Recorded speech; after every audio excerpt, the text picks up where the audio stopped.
saudaraku sekalian, tanpa terasa kita telah berada di penghujung dari bulan Rajab, di mana bulan Rajab merupakan salah satu bulan haram yang merupakan diberikan keutamaan seseorang melakukan amal-amal saleh.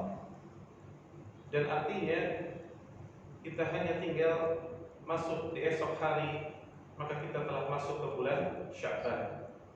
Dan itu artinya bulan Ramadan telah dekat. Maka hendaknya seseorang meniti jalan para salafus salih seperti Yahya bin Abi Katsir, tatkala beliau 6 bulan sebelum memasuki bulan Ramadan, maka beliau orang yang paling banyak berdoa kepada Allah Jalla wa'ala. Beliau berdoa, Allahumma salimni ila Ramadan wa salim li Ramadan. Ya Allah, sampaikan aku kepada bulan Ramadan dan Ramadan kepadaku. Allahu Akbar. Baik saudaraku sekalian, bukan hal yang tidak mungkin ada seseorang hanya tinggal H-1, bahkan hanya tinggal beberapa jam memasuki bulan Ramadan, ternyata dia tidak bisa sampai kepada bulan Ramadan. Maka perbanyaklah berdoa kepada Rabbul Alamin, sebagaimana doanya para salafus salih. Seorang tabi'in Yahya bin Abi Katsir membasahi lisan beliau dengan doa Allahumma salimni ila Ramadan wa salim li Ramadan. Beliau minta agar disampaikan kepada bulan Ramadan dan Ramadan kepada dirinya. Allah. Beginilah orang-orang yang senantiasa ingin di atas kebaikan dan bergantung kepada Allah Taala. Maka karena kita akan memasuki bulan Ramadan, maka tema kita pada kajian kali ini yakni pulang namun tak berbekas. Apa maknanya? Yakni banyaknya seseorang telah melewati atau melalui bulan Ramadan. Ana yakin yang duduk di sini mungkin ada yang sudah 20 kali bertemu Ramadan, mungkin ada 30 kali, 40 kali, 50 kali mungkin. Tapi yang menjadi pertanyaan besar, apakah meninggalkan bekas atau hanya menjadi fenomena-fenomena yang biasa-biasa saja? Bahkan kita lihat ketika seseorang mau masuk bulan Ramadan, yang disibukkan adalah ada orang sibuk beli tiket, ada orang sibuk sudah bikin kue, ada yang sudah sibuk dengan perkara-perkara duniawi. Padahal Ramadan ternyata tidak sesederhana yang kita pikirkan. Kita akan bahas bagaimana kaidah-kaidah yang perlu kita pahami kita memasuki bulan Ramadan. Dan siapa yang tidak memahami kaidah ini, maka dikhawatirkan Ramadannya akan lewat begitu saja, tidak meninggalkan bekas, tidak nyambung dengan kehidupannya.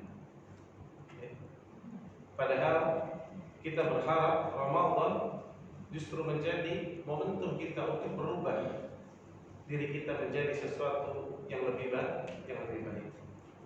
Baik, kaidah yang pertama, perhatikan baik-baik dalam hadis At-Tabrani.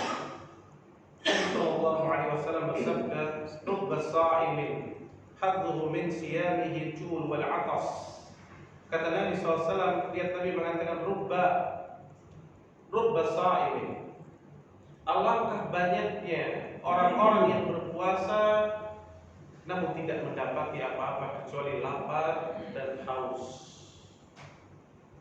Ya akhi, siapa yang mempelajari bahasa Arab yang fasih, maka dia paham makna rubba.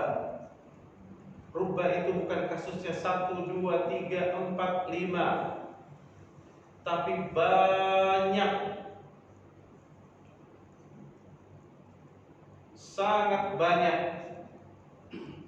Maka Nabi SAW mengatakan alangkah banyaknya, begitu banyaknya, bahkan jangan-jangan di akhir zaman ini mayoritas.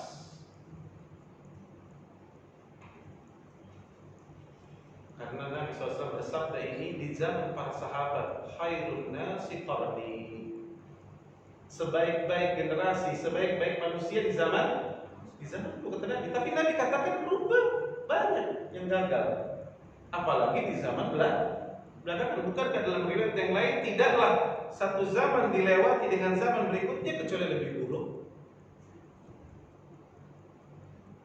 Maka kita wajib berhati-hati dengan kaidah yang pertama ini. Banyak sekali orang-orang yang berpuasa, kita lihat lebih banyak yang berpuasa, tetapi ternyata puasanya hanya mendapatkan lapar dan haus. Gak dapat apa-apa, karena ibadahnya sekedar zahiriyah.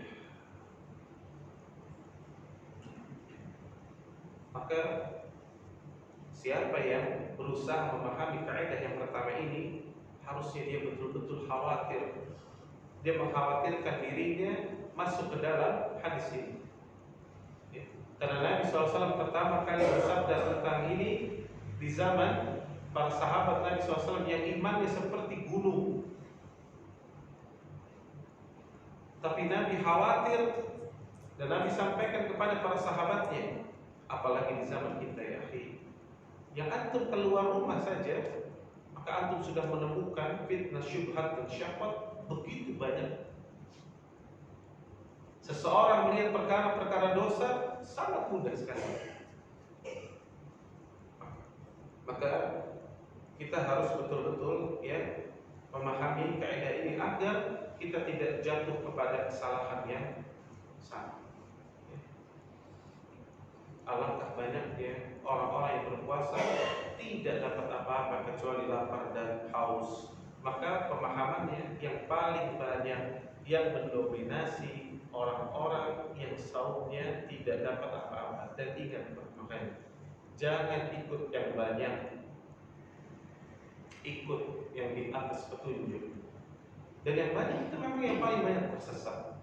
Yang mengatakan siapa? Allah Jalla wa'ala. Dalam surah Al-An'am ayat ke-116, bukankah Allah Ta'ala telah berfirman yang artinya, dan siapa yang mengikuti kebanyakan manusia, niscaya mereka pasti akan tersesat. Mereka pasti akan tersesat. Allah katakan di situ pasti tersesat. Maka ikut yang banyak, justru itulah yang tersesat. Maka artinya apa? Kita melihat ketika kita mau beribadah saum puasa, jangan lihat kebanyakan orang. Apa yang dilihat? Dari yang dilihat adalah qala Allah wa qala Rasul. Maka siapa yang berpegang di atas qala Allah wa qala Rasul, sebagaimana Nabi SAW mengatakan, siapa yang berpegang teguh di atas kitabullah dan di atas yakni sunnah Nabi SAW, maka aku menjamin atasnya dari kesesatan. Maka gigit keras-keras dengan gigi geraham kalian. Maka tatkala kita memasuki bulan Ramadan, kita berusaha untuk bisa menjadi orang-orang yang mengikuti sunnah Nabi Sallallahu Alaihi Wasallam. Kemudian kaidah yang kedua, para ulama menuliskan dalam kitab-kitab mereka, yakni kasratul misas tumitul ihsas. Kasratul misas tumitul ihsas. Apa itu? Yakni seringnya seseorang berinteraksi dengan sesuatu, bertemu dengan sesuatu, menjalankan sesuatu, maka bisa mematikan daya sensitivitas. Anda beri contoh. Antum menggunakan minyak wangi. Minyak wangi yang paling bagus sekalipun untuk pakai di tubuh antum. Seharum apapun minyak wangi antum, berapa lama antum bisa mencium? Mungkin hanya 10 menit, 15 menit. Setelah itu apa? Biasa. Tapi ketika teman antum datang mendekati antum, maka teman antum akan mengatakan, Masya Allah, antum harum sekali. Kenapa? Kasratul misas tumitul ihsas. Karena dia sudah biasa. antum yang pernah haji atau umroh yang pertama kali ya, belum pernah umroh sebelumnya, belum pernah datang ke Masjidil Haram sebelumnya, sampai masuk Masjidil Haram lihat Ka'bah, gimana rata-rata? Apa yang dirasakan? Rata-rata nangis, terharu.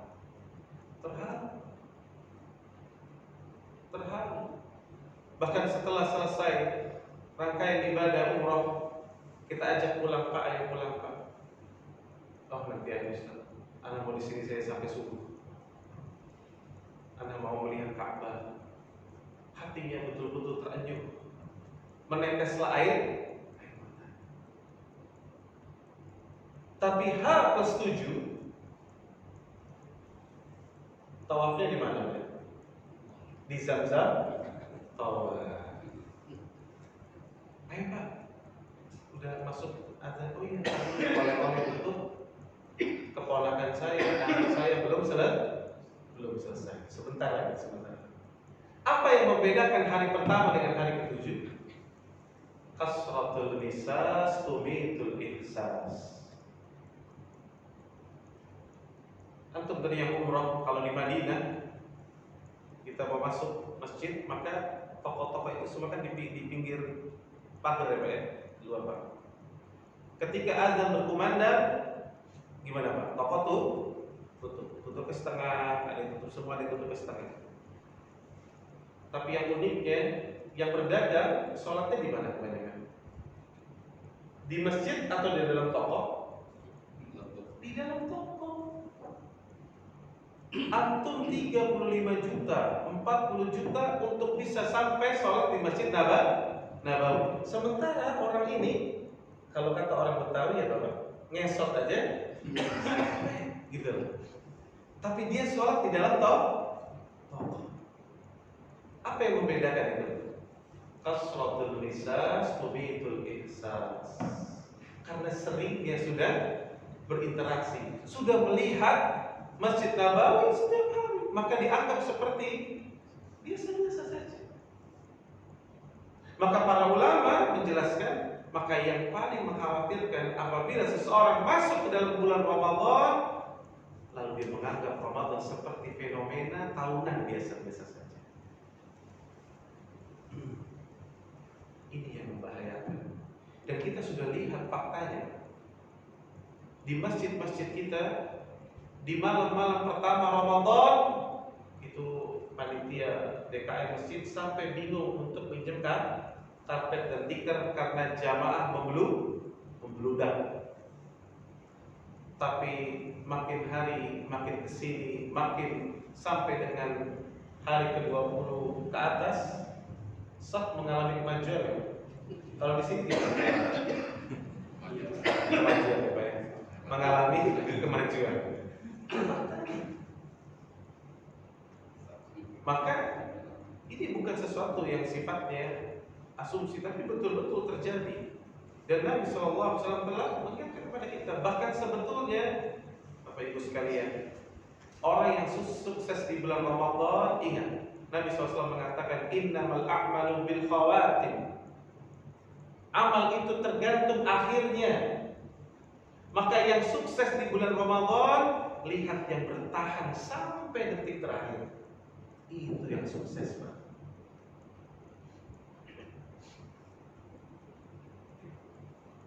Bahkan Ramadan diminta kita menaikkan tempo. Lihat Imam Ahmad bin Hanbal,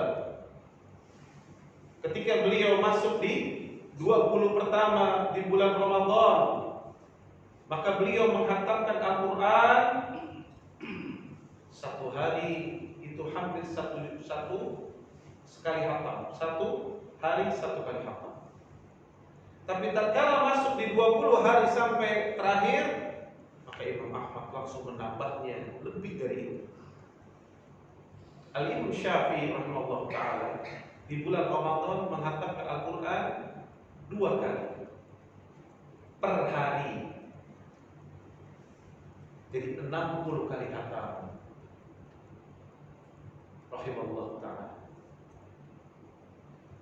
Lihat bagaimana mereka berusaha sungguh-sungguh di bulan Karena untuk menilai seseorang dia mendapatkan kesuksesan di bulan Ramadan, maka yang dilihat adalah akhirnya, bukan sekedar awal. Lalu setelah itu turun, bahkan melupakan. Maka harus dipahami kasratul lisas tumitul ihsas. Dan tadi Anda katakan kita di sini masalahnya kalau melihat wajah-wajah antum adalah wajah-wajah praktisi. Praktisi yang telah masuk bulan Ramadan sudah ketemu, mungkin sudah lanjut. Contoh senior saya Pak Faiz. Pak Faiz usia berapa sekarang? Menjelang 60. Menjelang 60. Anggap balik dia usia 15. Kita anggap yang mulai puasanya usia 10 tahun. Berarti kalau menjelang 60, berarti setidaknya sudah 50 kali ketemu Ramadan. Insyaallah. Maka yang dikhawatirkan oleh para ulama, banyak orang menganggap ini itu hanya sesuatu hal yang biasa. Makanya banyak orang mengatakan, Ustaz, alhamdulillah Ramadan ini berkah Ustaz. Di mana tuh berkahnya? Laku dagangan saya Ustaz. Nastar laku 50 toples. Kastangel lagi 30 toples. Baju-baju semua habis Ustaz. Berkah di bulan Ramadan. Ini di malam 25 nih kita tanya, hataman sudah sampai mana Bu? Baru sampai surat Ali Imran Ustaz. Maka ini namanya talbisu iblis yang sudah kita bahas. Kitab yang sudah kita bahas di pertemuan sebelumnya. Seseorang disibukkan dengan suatu perkara yang sifatnya mubah, tapi dia meninggalkan sesuatu yang utama. Ini targetnya iblis. Padahal sukses seseorang bulan Ramadan, keberkahan di bulan Ramadan bukan dia mendapatkan fulus. Keberkahan seorang melewati Ramadan, dia keluar di bulan Ramadan dalam keadaan dosa-dosanya diampuni, dan dia mendapatkan surga Allah Jalla wa Ala. Baik, kita lihat. Ketika kita bicara tadi kasratul lisas tumitul ihsas, kita khawatir masuk menjadikan seorang biasa. Lihat, Ramadan betul bulan penuh berkah, bulan penuh ampunan, bulan seseorang dibebaskan dari api neraka. Tapi ingat, jangan sampai berhenti di situ saja. Karena siapa yang tidak memahami Ramadan secara utuh, maka bersiap-siap Ramadan akan menjadi kuburan baginya, akan menjadi bumerang baginya. Kata Nabi SAW ya, dalam hadis At-Tirmidzi, Ahmad, Baihaqi, At-Tabrani, dan juga dalam silsilah hadis sahihah Syalbani rahimahullah ta'ala. Kata Nabi SAW, waragima, celaka seseorang. Waragima anfu rajulin dakhala alaihim Ramadan thumma insalakha. Celaka seseorang yang masuk ke dalam bulan Ramadan sampai Ramadan itu selesai, apa? Falam yughfarlah, namun dosa-dosanya belum diampuni, belum selesai. Nabi SAW, seseorang yang ketika berdakwah ke Taif ditimpukin kakinya sampai berdarah, namun apa yang keluar dari lisan Nabi SAW? Allahumma fil qaumi fa innahum la ya'lamun. Ya Allah, ampunilah kaumku, karena bisa jadi mereka tidak tahu. Tapi dalam kasus ini Nabi mengatakan dengan terpaksa, warahima anfu rajulin dakhala alaihi Ramadan thumma insalakha falam yughfar lahu. Celaka seseorang, kecelakaan yang akan membawanya kepada kebinasaan. Celaka seseorang yang memasuki bulan Ramadan, yang padahal bulan Ramadan itu dibukakannya pintu-pintu surga, ditutupnya pintu-pintu neraka, lalu engkau tidak diampuni dosa-dosanya, belum diampuni dosa-dosanya, maka celaka orang tersebut. Dan Ramadan itu cepat, Ramadan itu sangat cepat. Makanya banyak orang yang puasa Ramadan ketika di akhir rasanya baru kemarin mulai. Ternyata sudah mau Idul Fitri. Ya. Maka Nabi SAW mengatakan celaka. Ya. Dalam riwayat yang lain, riwayat Jibril, ya, lihat dialog as-sahabat pada saat itu para sahabat Nabi SAW mengatakan, "Amanta ya Rasulullah." Nabi SAW naik ke mimbar. Ketika naik ke mimbar, Nabi mengatakan amin. Maka para sahabat mengatakan, "Amanta ya Rasulullah." Apa yang kau aminkan ya Rasulullah? Karena para sahabat tidak melihat sesuatu yang baik, kecuali Nabi SAW dan para sahabat. Dan tidak ada yang berdoa ketika itu. Qal, berkata Nabi SAW bersabda, "Ja'ani Jibril." Telah mendatangiku Jibril. Faqal, maka Jibril mengatakan, "Bu'dan liman adraka Ramadana falam yukfar lah." Kata Jibril alaihissalam, celaka seseorang, binasa seseorang, sengsara atau seseorang yang mendapati bulan Ramadan tapi dosa-dosanya tidak diampuni. Kultu, lalu aku mengatakan amin. Ya akhi, dalam riwayat ini yang harus antum ingat, yang berdoa siapa? Rohul Kudus, penghulunya para malaikat. Yang malaikat Allah ciptakan secara umum dalam surat Fatir, di awal surat Fatir. Kami berikan malaikat itu sayap, matsna wa thulatha wa ruba. Ada yang 2, ada yang 3, ada yang 4.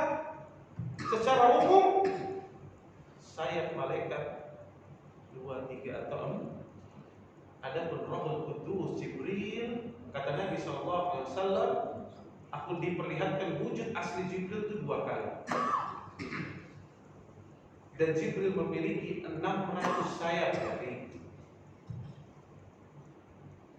Dan yang kata Nabi SAW, yang apabila dibuka satu pasang saja telah mencukupi menutup ufuk timur sampai barat. Allahu Akbar. Dan ini malaikat yang dipercaya oleh Allah untuk menurunkan Al-Quran.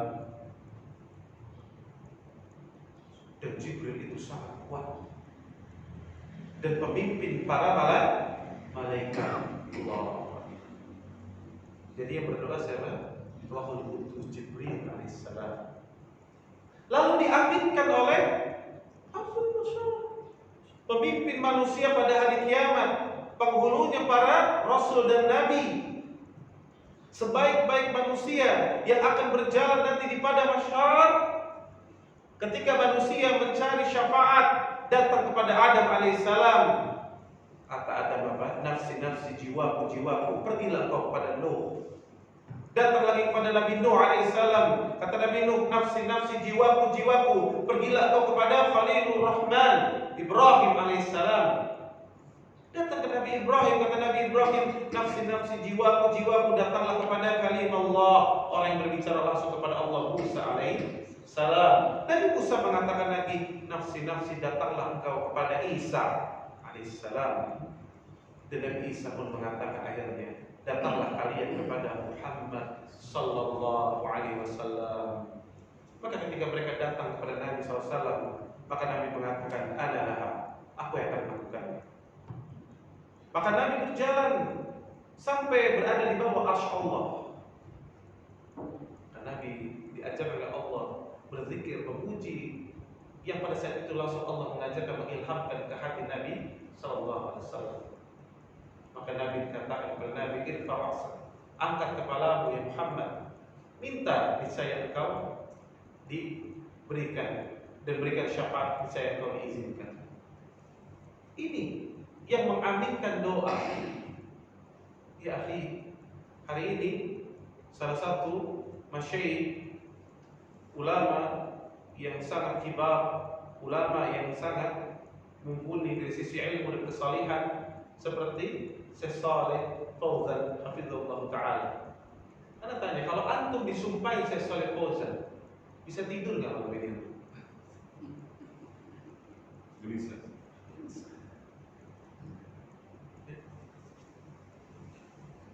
disurvei, ustadz aja tuh nggak bisa tidur, ngeri loh. Sementara ini yang berdoa Jibril alaihissalam yang mengaminkan Muhammad sallallahu alaihi wasallam. Allahu Akbar. Apakah kita tidak khawatir? Apakah kita tidak takut? Maka hendaknya seseorang memperhatikan dia masuk ke dalam bulan Ramadan, dia harus bersungguh-sungguh. Dia harus bersungguh-sungguh. Dan Allah Tabaraka wa Ta'ala telah melebihkan Ramadan. Bukankah kata Nabi SAW, "Idza jaa Ramadan, futtihat abwabul jannah wa ghulliqat abwabun nar." Dibukakan pintu-pintu surga, ditutupnya pintu-pintu neraka. Wasuffidatis syayatin, dan pentolan-pentolan syaitan digembok, diikat. Maka kalau antum gak bisa baik di bulan Ramadan, di bulan mana lagi antum bisa baik? Kalau antum sampai gagal juga di Ramadan, kelewatan ya. Maka kita harus betul-betul mempersiapkan Ramadan. Dan ya akhi, Ramadan ini tamu kita tahu sebentar lagi yang datang menutup pintu-pintu kehidupan kita. Kalau seandainya antum ya dapat surat dari Bekasi 1, Bapak Wali Kota Bekasi, antum terpilih sebagai warga Bekasi terbaik, Masya Allah. Lalu dikatakan bahwa Bapak Wali Kota akan berkunjung ke rumah antum 2 pekan lagi. Apa yang akan dilakukan? Maka tentunya seorang akan persiapan, lebih ibu-ibu yang tadinya gak ada jadwal ngecat tuh, karena Pak Wali Kota mau dah. Yang tadinya gak ganti gorden, ganti. Ternyata selang 2 hari datang surat tambahan. Pak Wali Kota Bekasi 1 akan membawakan hadiah. Hadiahnya emas 1 kilogram. Allah. Enaknya ini disuguhin apa nih? Bekasi 1. Soalnya bawa hadiahnya 1 kilogram emas. Sayur asam sama tempe cukup? Gak mungkin. Orang yang berakal, dan manusia memang suka hitung-hitungan. Makanya Allah katakan manusia itu berhitungan. Setidaknya orang yang berbisnis saja dapat untung 1 kilogram emas, ya panggil catering terbaik, jangan bikin malu. Betul nggak? Ya, Pak Wali Kota datang sama stafnya paling 10 orang. Kita perangkat desa atau perangkat RT RW, ya, anggaplah 10, 20, 30, ngasih makan 30 orang, paling habis-habis 10 juta. Dapat 1 kilogram emas. Aman. Tapi ya akhi, yang ingin Anda sampaikan, demi Allah, tamu yang akan datang nanti lebih afdal, lebih baik daripada emas 1 kilogram. Karena tamu yang akan datang hadiahnya bukan emas 1 kilogram, tapi surga. Yang Nabi SAW telah mengkhabarkan kepada kita, surga itu sesuatu yang tidak pernah engkau lihat dengan matamu, tidak pernah terdengar dengan pendengaranmu, telingamu, bahkan tidak pernah terbetik di hatimu. Jadi kalau bapak-bapak ngomong, oh mungkin di surga nanti seperti itu, bukan, belum. Tidak akan bisa dicerna. Allah. Dan kata Nabi SAW, aku mengetahui seorang yang paling terakhir masuk surga. Dan orang yang terakhir itu Pak diberikan surga itu seperti dunia dan seisinya ditambah 10 kali lipatnya. Jadi artinya penghuni surga yang paling rendah 11 kali dunia. Allah. Kalau antum dapat 1 kota Bekasi, 1 kelurahan aja, antum sanggup nggak beli 1 komplek ini? Nggak sanggup. Kalau antum dikasih 1 kelurahan, wah antum udah jadi kaya raya banget. Ya. Bahkan di Indonesia katanya ada segelintir orang, 3% orang menguasai 80% tanah di Indonesia. Tapi ternyata itu juga belum kaya-kaya banget. Karena nanti penghuni surga yang paling terakhir 11 kali dunia. Allah. Bahkan tamu yang datang bukan sembarangan. Maka orang yang berakal, tentunya ketika tamu ini datang, dia akan betul-betul menjamu tamu tersebut dan mengerjakan yang terbaik agar dia mendapatkan hadiah surga Allah. Dan orang yang berpuasa, kata Nabi SAW, siapa yang berpuasa 1 hari saja di jalan Allah, maka wajahnya dijauhkan dari neraka sejauh 70 musim. Sementara neraka itu bisa dihirup hawanya sejauh 40 tahun perjalanan. Dan dia akan masuk ke surga dari pintu yang bernama Babu Rayyan. Allah. Maka orang yang akalnya sehat, tamu ini tamu spesial. Dan waktunya sangat sempit. Hanya 29 atau 30 hari. Kalau kita punya tamu spesial yang waktunya sangat singkat dan memberikan kita banyak sekali kebaikan, apa yang kita lakukan? Tentu kita akan memanfaatkan waktu yang ada. Maka perhatikan baik-baik. Lalu apa yang harus kita lakukan? Apa yang harus kita siapkan agar kita sukses masuk nanti bulan Ramadan? Yang pertama, luruskan niat. Luruskan niat. Kenapa? Innamal a'malu binniyat. Amal itu tergantung niatnya. Dan niat itu amalan hati. Dan Nabi telah mengatakan, idza salahat salahat jasadu kullu, wa idza fasadat fasadat jasadu kullu. Ala khiyarul qalb. Apabila satu gumpal daging itu baik, akan baik semuanya. Kalau satu gumpal daging itu udah buruk, akan buruk semuanya. Dan camkan, satu gumpal daging itu bernama hati. Dan niat itu tempatnya di hati.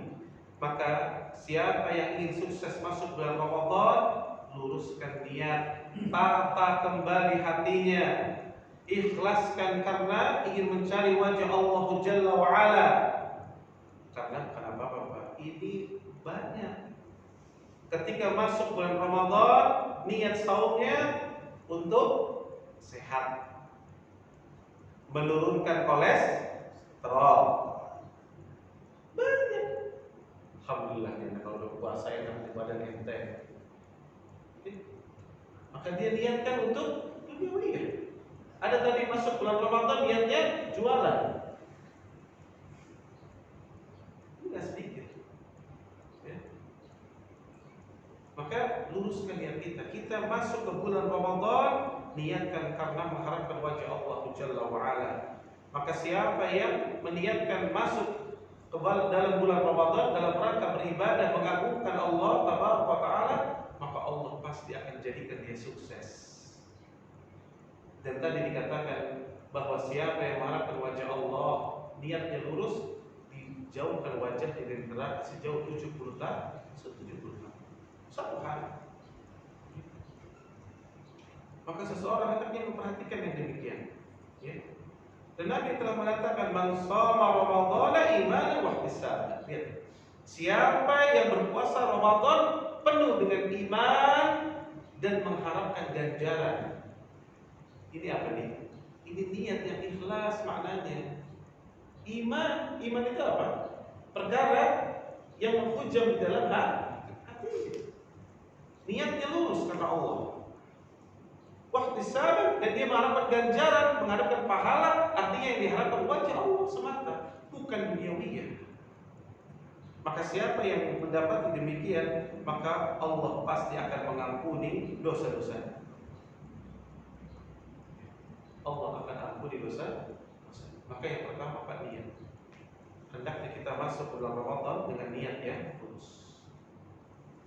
Kemudian yang kedua, kita siapkan ilmu.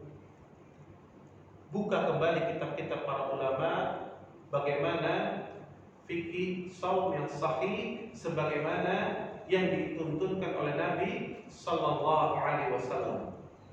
Tadi yang anak katakan, jangan ikut-ikutan. Bahkan kita berada di zaman penuh fitnah. Ada orang contohnya sholat tarawih, bisa sholat tarawih hanya dalam waktu 10 menit. Bahkan ini dianugerahi penghargaan. Kacau. Ini karena tidak berilmu. Makanya tadi dikatakan rubba sha'imin hadhu min siyami ju' wal 'atas. Alangkah banyaknya sekali orang-orang yang berpuasa dapat apa-apa karena tidak berilmu. Laisa siyam min al-aqli wasyurb. Lihat kata Nabi sallallahu, puasa itu bukan sekedar engkau menahan makan dan minum, walakin akan tetapi berpuasa itu seseorang menahan dari rafat, dari perkataan-perkataan yang buruk, ya, dan dari perbuatan yang sia-sia. Dan tidak boleh seseorang memasuki Ramadan dia samakan seperti memasuki hari-hari biasa. Kata para ulama tidak bisa. Seorang yang masuk bulan Ramadan dia harus menspesialkan hari itu biasa. Jadi yang puasa itu, Pak, makanya puasa itu ada 3 tingkatan kata para ulama. Yang pertama, shaumul umum. Saumnya orang-orang umum, orang-orang awam. Yang ini masuk kepada rubba sha'im. Saumnya sekedar menahan lapar dan yang kedua tingkatannya kata Al-Imam Ibnu Qudamah saumul khusus. Saumnya orang-orang yang berilmu. Maka puasanya tidak hanya makan dan minum dan jima, tapi dia juga berpuasa, yakni lisannya berpuasa, matanya berpuasa dari melihat yang haram, telinganya berpuasa dari mendengar yang haram, anggota tubuhnya jawari juga menghindarkan dari perbuatan-perbuatan yang haram. Maka ini saumul khusus. Tapi tingkatan yang paling tinggi lagi saumul khususil khusus. Saumnya orang-orang yang berada di tingkatan yang paling tinggi karena mereka sudah mempuasakan hati mereka. Allah, ini yang berat paling berat. Maka orang ini, Pak, di hari ketiga dia sudah, yang dia pikirkan apa? Hatinya sudah ikhlas belum? Sudah tawakal belum sama Allah betul-betul? Sudah takut enggak dengan ketakutan yang luar biasa kepada Rabbul Alamin? Sudah cinta dengan kecintaan yang betul-betul di atas segala-galanya? Sudah betulkah berharap hanya Allah kepada Allah Tabaraka wa Ta'ala? Maka dia sudah mempuasakan hatinya dari berbagai keburukan. Wah, ini. Makanya kita mungkin di sini ada yang sudah 50, 60, 70. Berusaha untuk masuk kepada level yang lebih tinggi. Jangan sekedar puasa itu menahan makan dan minum, tapi berusaha kita berada di atas. Dan ini semua butuh ilmu. Maka pantaslah Muhammad bin Ismail Al-Imam Bukhari rahimahullah ta'ala menulis bab khusus dalam sahihnya al-ilmu qabla al-qaul wal amal. Ilmu dulu sebelum berkata-kata dan beramal. Maka kalau kita masuk nanti bulan Ramadan, pastikan ilmu kita sudah cukup. Karena lucunya, pas udah masuk bulan Ramadan baru tanya, Ustaz, kalau saya begini batal nggak? Kalau saya begitu batal nggak? Antum, kita naik pesawat ya, pesawat baru A380, pesawat nyaman. Tapi tatkala antum boarding, lalu antum berpapasan, maka ketika masuk ternyata antum bertemu melihat sang pilot dan co-pilot sedang cari-cari buku manual. Lalu terdengar suaranya dengan antum, dia mengatakan, nanti pencet tombol yang mana ya untuk take off? Kira-kira antum tetap duduk di pesawat itu turun? Tentu kita akan turun. Wah, ini gawat ini.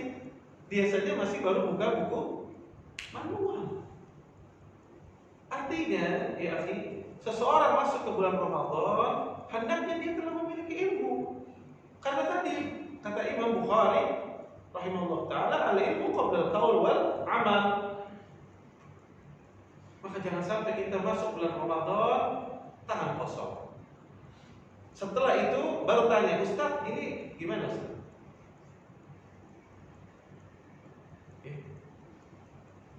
Maka kita harus berusaha ilmu. Gak usah lagi juga ribut. Contohnya menentukan satu Ramadan, orang yang belajar menuntut ilmu dia akan tahu mana yang perlu diikuti, yang mana gak usah ribut. Tapi lihat orang yang gak berilmu, akhirnya sibuk dengan perdebatan yang tidak dibutuhkan.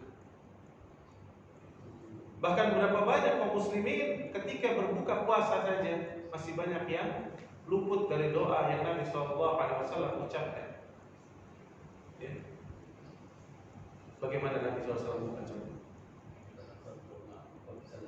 Ya, pertama gimana? Azan itu kemana? Ya. Di hadapan antum ada 3 butir kurma, ada segelas air. Langkah pertama. Apa langkah pertama? Minum. Baca Bismillah. Makan kurma. Kalau kurma nggak ada baru tapi kalau ada kurma makan kurma. Setelah makan kurma, minum. Terasa di tenggorokan, nyaman kan? Baru kita berdoa yang tadi. Zahabat dhama wa batalatil urub wa thabatul ajru insyaallah. Bukan baca di awal.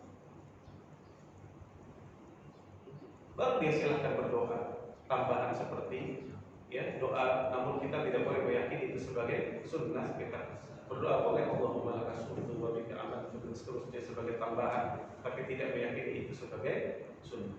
Karena para ulama mengatakan secara makna baik, ya, yang penting dia tidak ya meyakini itu atau mendawamkan sebagai sunnah. Namun yang dilakukan seperti demikian. Berapa banyak lagi kaum muslimin nanti coba karena tidak berilmu sholat tarawih, imam belum selesai sampai witir keluar, rugi orang ini tuh.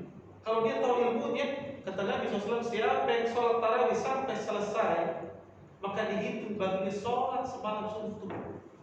Walaupun dia tidur pulang, sholat hanya mungkin 20 menit, 30 menit, 40 menit bersama imam, tapi dihitung 2 rakaat salam, 2 rakaat salam, 2 rakaat salam sampai waktu fajar. Allah, ini pentingnya ya.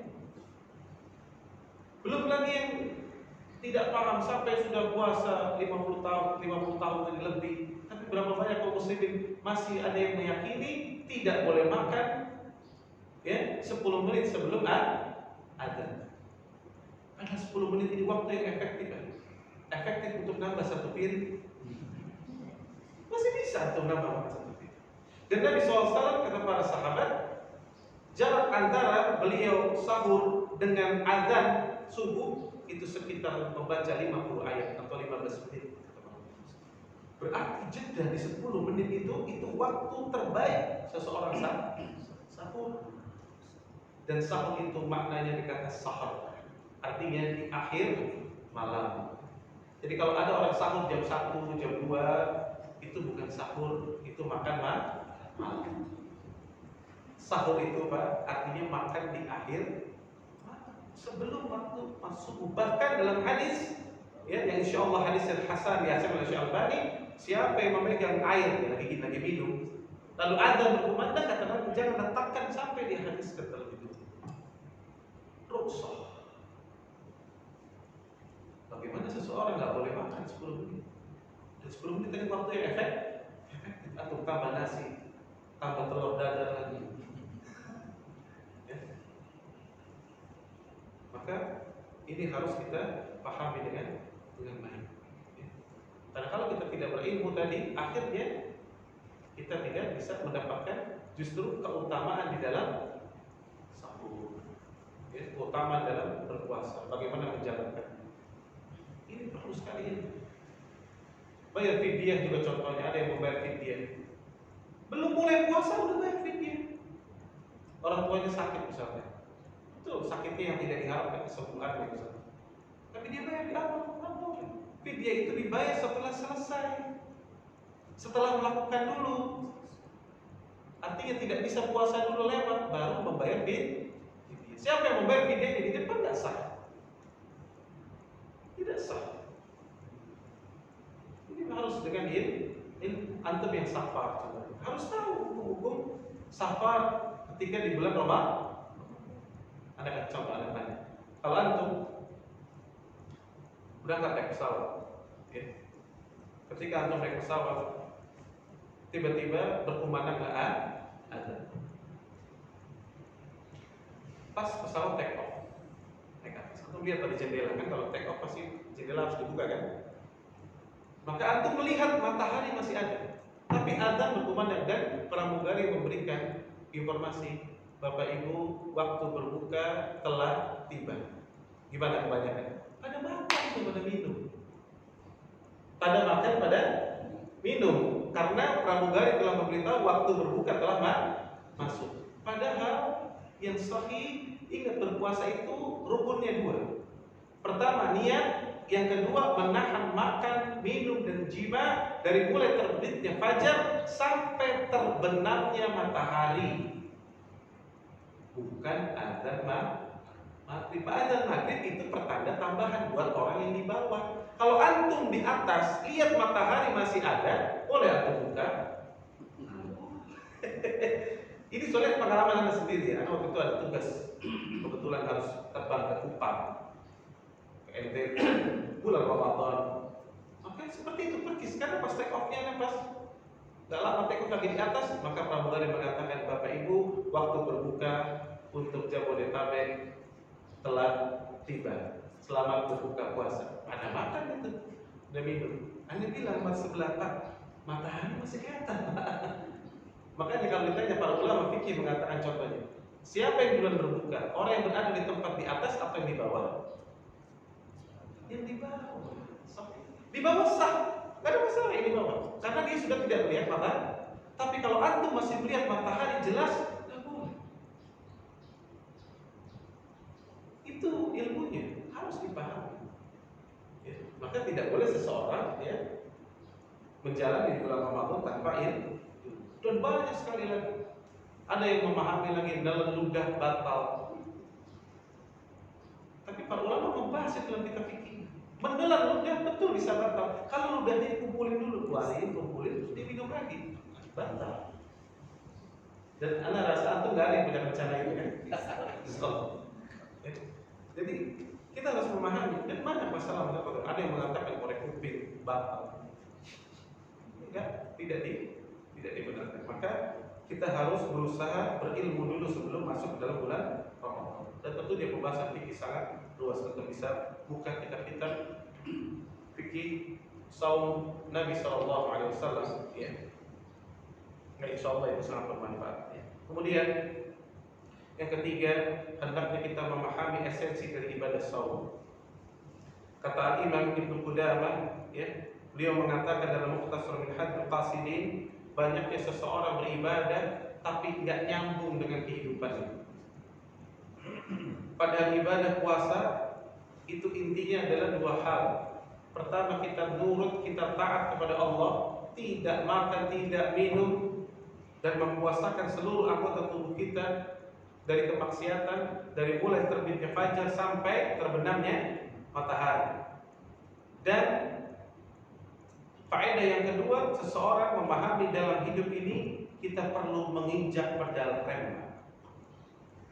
Makanya itu inti dari intisari kita saum. Kalau antum hidup ini semua ditabrak, tidak akan bahagia. Oleh karena itu, saum mengajak kepada kita ada waktunya menginjak pedal rem. Berhenti. Tapi memang terus terang manusia lebih suka menginjak rem apa menginjak gas? Injak gas. Coba di sini antum, kalau lampu kuning di hadapan antum, injak gas, injak rem? Gas biasanya. Pengalaman gaspol. Sayang masih bisa, kan gitu ya. Tapi Ramadan mengajarkan kepada kita hidup itu perlu ngerem. Pak, ketika kita dulu sekolah ada dua soal. Soal pertama mengatakan si fulan A berjalan, misalkan kita dari Bekasi menuju Monas, berapa kilo? Mungkin 20-an. Dari Bekasi ke Monas 20 kilo. Dia berjalan dengan kecepatan rata-rata 80 km per jam. Lalu si B berjalan ke Monas 20 kilometer tadi, berjalan dengan kecepatan tidak konstan. Rem lagi, jalan lagi, ngerem lagi, jalan lagi. Siapa yang pertama kali sampai? Maka kalau kita bicara teori, maka kita akan pilih si A, betul nggak? 80 km per jam. Tapi kalau kita lihat kehidupan nyata, siapa yang sampai? Si B. Si A kemana? Rumah sakit primaria. Gak usah jauh-jauh karena baru sampai situ dan lambat dia. Tanpa rem, konstan 80 km per jam. Gimana tuh mulai jalan 80 km per jam? Ya, hidup itu kenyataannya. Kalau antum mau selamat, injak pedal rem. Injak pedal rem.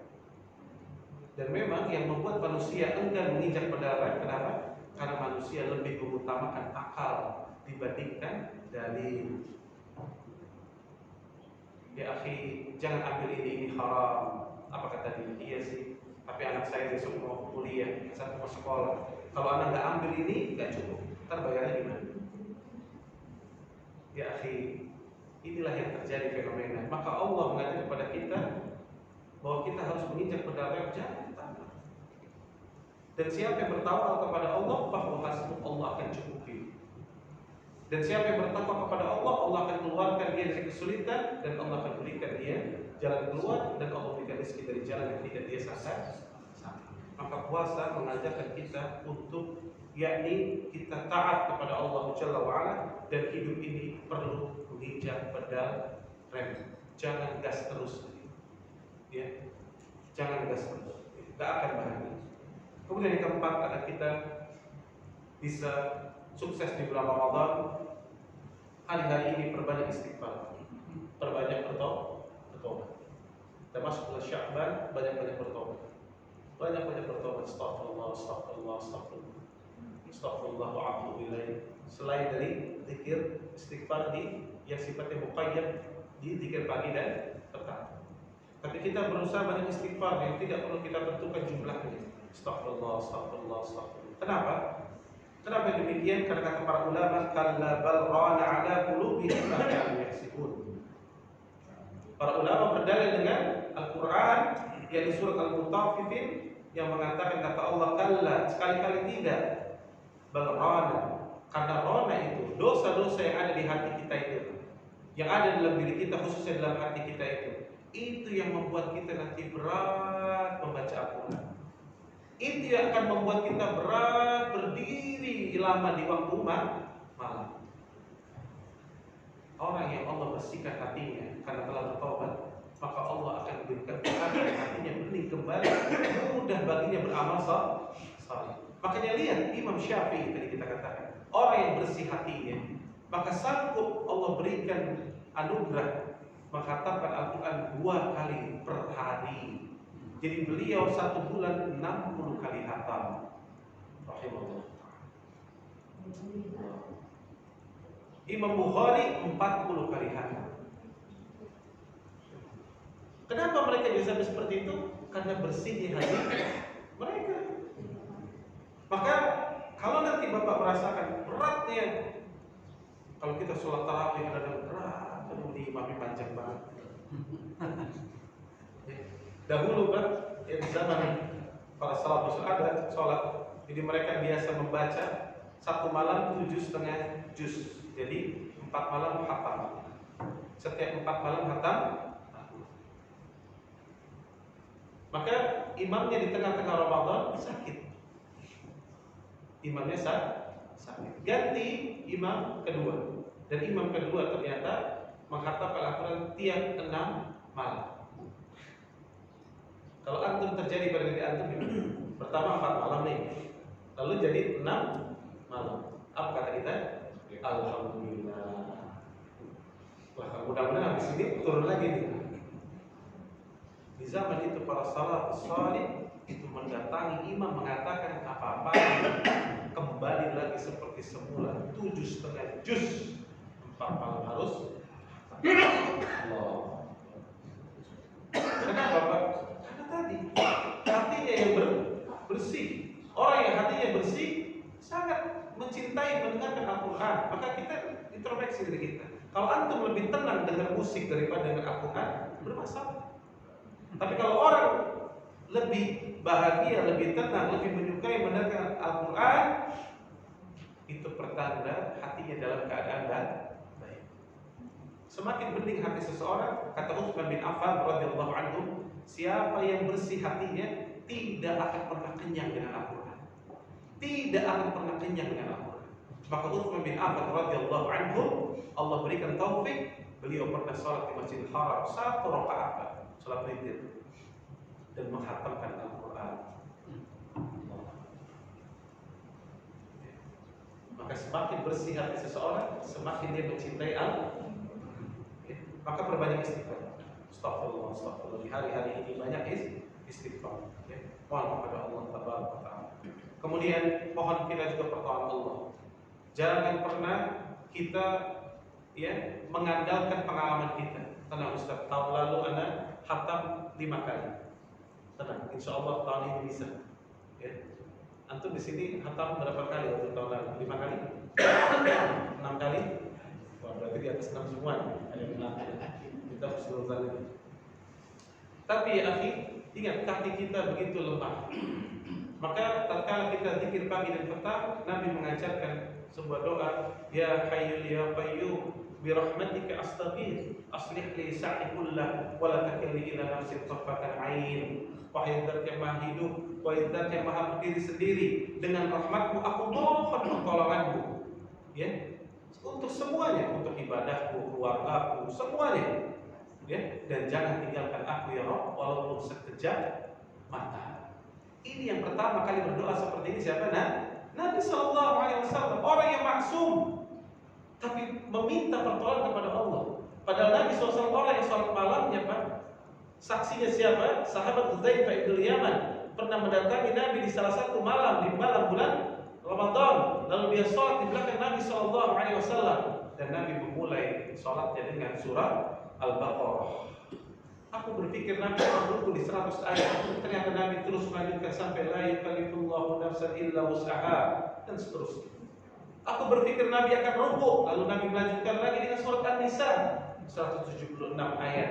Lalu Nabi melanjutkan lagi menutupnya dengan surah Ali Imran sallallahu alaihi wasallam. Kalau antum buka mushaf kita, itu Nabi 1 rakaatnya masuk juz ke-6. Allah. Juz ke-6. Itulah keberkahan seseorang yang menyandarkan dirinya kepada Allah Jalla wa'ala. Bahkan ada seorang Pak telah sampai sebuah kisah kepada kita. Seorang orang tua di Mesir sana sudah tua. Kita berpikir mungkin itu orang alim, bukan, dia hanya orang awam, tapi luar biasa menggantungkan dirinya kepada Allah. Dia sholat khusus 10 malam terakhir di satu masjid yang satu malamnya 15 juz.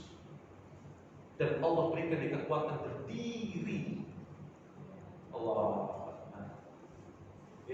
Maka mohonlah pertolongan Allah. Ya Hayyul ya Qayyum bi rahmatika astaghfir aslih li sa'ni kullah wa la takilni ila nafsin tarfatan ain. Dan jujurlah kita kepada Allah.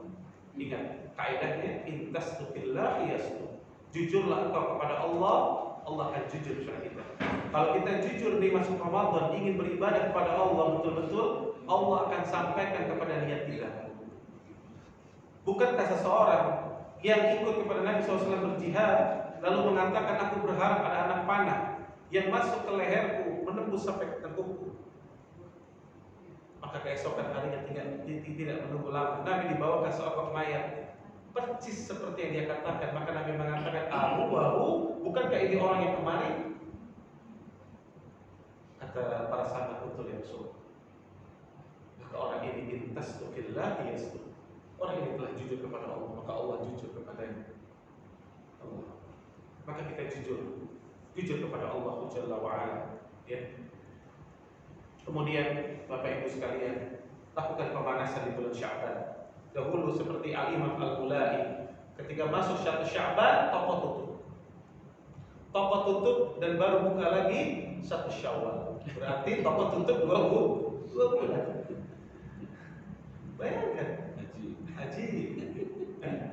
Maka untuk itu ya akhi, lakukan pemanasan kita tidak bisa mungkin seperti para salaf, tapi setidaknya kita lakukan pemanasan. Kata ibunda kita, Nabi SAW itu berpuasa sunnah sangat banyak di bulan Sya'ban. Kenapa? Masuk pemanasan menuju bulan Ramadan. Ya. Kemudian kita berusaha buat target, target kita misalkan menghantamkan Al-Quran. Ada yang satu hari bisa, artinya satu hari satu juz misalkan minimal. Maka satu juz itu bukan perkara yang berat. Kalau dalam Al-Quran Mushaf Madinah, satu juz itu 10 lembar. Maka antum baca di habis pada subuh 2 lembar, pada zuhur 2 lembar, pada asar 2 lembar, pada maghrib 2 lembar, pada isya 2 lembar, selesai satu juz. Buat target. Karena kalau tidak buat target, kita akan terkena yaitu penyakit at-taswif. Apa itu? Nanti. Contohnya antum mau infak, targetkan dari sekarang Pak. Saya mau infak sesuai kemampuan antum, misalnya satu hari 50.000. Pokoknya nggak mau tahu itu duit di dompet nggak boleh ada lagi, harus hilang itu 50.000. Sebelum azan maghrib. Ada orang miskin lewat kasih, ada tukang sampah kasih. Pokoknya 50.000 itu harus hilang. Kalau enggak, nanti aja. Besok. Akhirnya. Dan ini kata para ulama, yakni at-taswir min talbis iblis. Nanti itu bagian dari talbis iblis. Kan jangan menanti. Apa yang ada segera lakukan sesegera mungkin. Dan yang terakhir, wahai saudaraku, bangun sugesti kita. Sugesti di dalam hati kita bahwa bisa jadi di Ramadan terakhir kita. Mungkin tidak ada lagi Ramadan di 1446. Dan ini mudah, Pak. Dan ini bukan asumsi. Ini kemungkinan yang 50-50. Bukankah kita hari ini yang duduk di sini masih ingat ada saudara kita, ada sahabat kita yang tahun lalu kita masih bareng bersamanya, dan ternyata saat ini pun sudah tidak duduk bersama kita. Dan berapa banyak orang yang hamil satu ternyata nggak sampai pun. Maka kalau kita ditakdirkan nanti masuk bulan Ramadan, tanamkan sugesti bahwa ini Ramadan terakhir kita. Mungkin ini kesempatan terakhir kita saum. Mungkin ini terakhir kalinya kita sahur dan berbuka bersama anak-anak dan cucu-cucu kita. Dan mungkin ini terakhir kalinya kita menuliskan nama-nama kita sebagai penghatam Al-Quran. Dan tidak ada lagi Ramadan setelah ini. Ya akhi, Nabi SAW pernah bersabda, "Sallu salatil waddi." Salatlah engkau seolah-olah seperti salat terakhir. Kalau seandainya saja antum mendapatkan kabar bahwa antum akan wafat di waktu siang setelah ba'da zuhur, demi Allah, sujud terakhir antum di sholat zuhur, apakah antum mau mengangkat kepala antum terdahulu? Demi Allah, kita akan nikmati sujud itu. Dan ini sujud terakhir kita kepada Rabbul Alamin di permukaan bumi. Dan begitu pula Ramadan ini. Bisa jadi ini Ramadan terakhir kita. Tidak ada lagi Ramadan setelah ini.